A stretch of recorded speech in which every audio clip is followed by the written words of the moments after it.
Hi, beautiful souls. Today's video, it isn't a teaching, it's a story, a real one from my heart.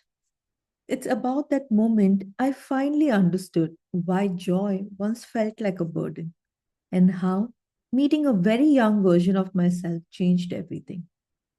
So, a few days ago, I was talking to my partner and I asked him, if he thought I looked prettier before I came here. He looked at me and said, "How do you feel?" And then he added gently, "Ever since you've come here, you've been sad all the time. You keep falling sick. You don't really have stress, but there's no joy in what you're doing.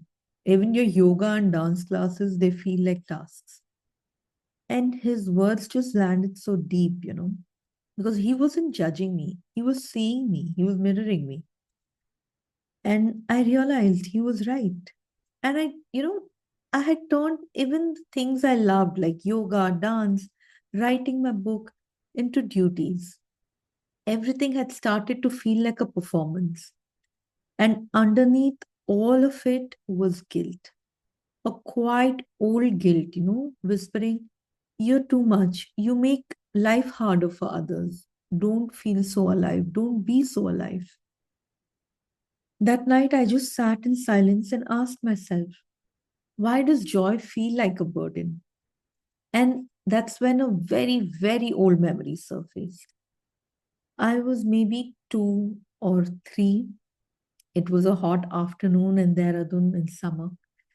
My mom was asleep, and I was in the kitchen, standing on my little toes, and we had those old fridge where I was trying to scrape the ice from the freezer, giggling, tasting the frost, just playing. And then I heard the footsteps. My mom came in and she just saw the mess, bits of ice everywhere, and her face changed. She looked tired, overwhelmed, and she said, "If you trouble me like this, I'll die, and a stepmother will come." I remember freezing on the spot, my tiny body stiff with fear and crying out, "I'll beat the stepmother. I won't allow her to come." That was the moment everything shifted. That little girl crying, promising to protect her mother from her stepmother, who wasn't even real. That was the moment her innocence turned into responsibility and fear. She was just scared for she just wasn't scared for herself anymore. She suddenly just became her mother's protector. And for a 2 or 3-year-old, that's far too much to carry. My body remembers it now, that frozen fear mixed with desperate love. In her tiny heart, that little one, she made a vow.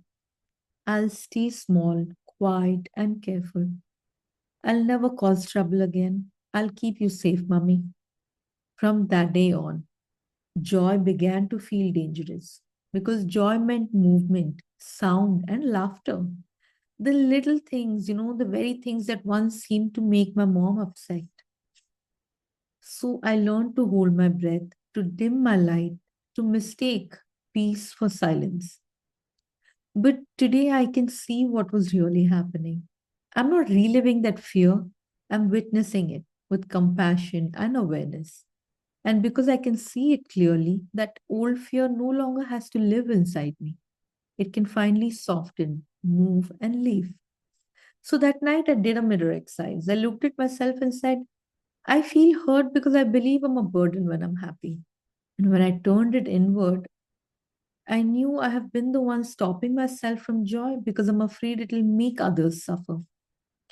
So I closed my eyes and went back to that kitchen, but this time as the woman I am today. I saw the little girl holding ice in her hands, the frost, trembling, eyes wide with fear. I just went and knelt down beside her, held her face, and whispered, "You didn't do anything wrong, sweetheart. You were just curious. You were exploring life. Mummy was hurting, but it was never your fault. You're not a burden. You're a God's child. You can play, you can laugh, you can shine." And I let her keep the ice, and this time not as guilt, but as magic. That sparkle of her joy returned to her eyes, and I told her, I'm giving you back your innocence. You don't have to be on guard anymore. And as she smiled, the kind of smile that comes from the soul, remembering who you truly are. So since that night, something has started feeling softer inside me. Yoga feels like worship again. Writing my book feels like flow, not pressure. Even the heat outside doesn't bother me as much because joy is no longer dangerous. It is safe, it is sacred. So maybe you have your own version of that freezer moment, a time when someone you loved made your joy feel wrong. If that memory ever surfaces, don't run away from it.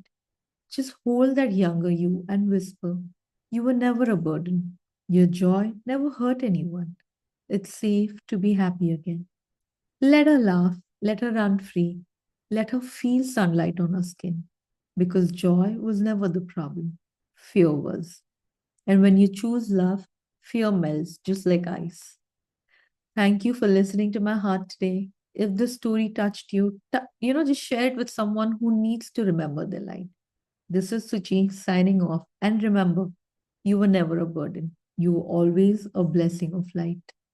Until next time, bye bye.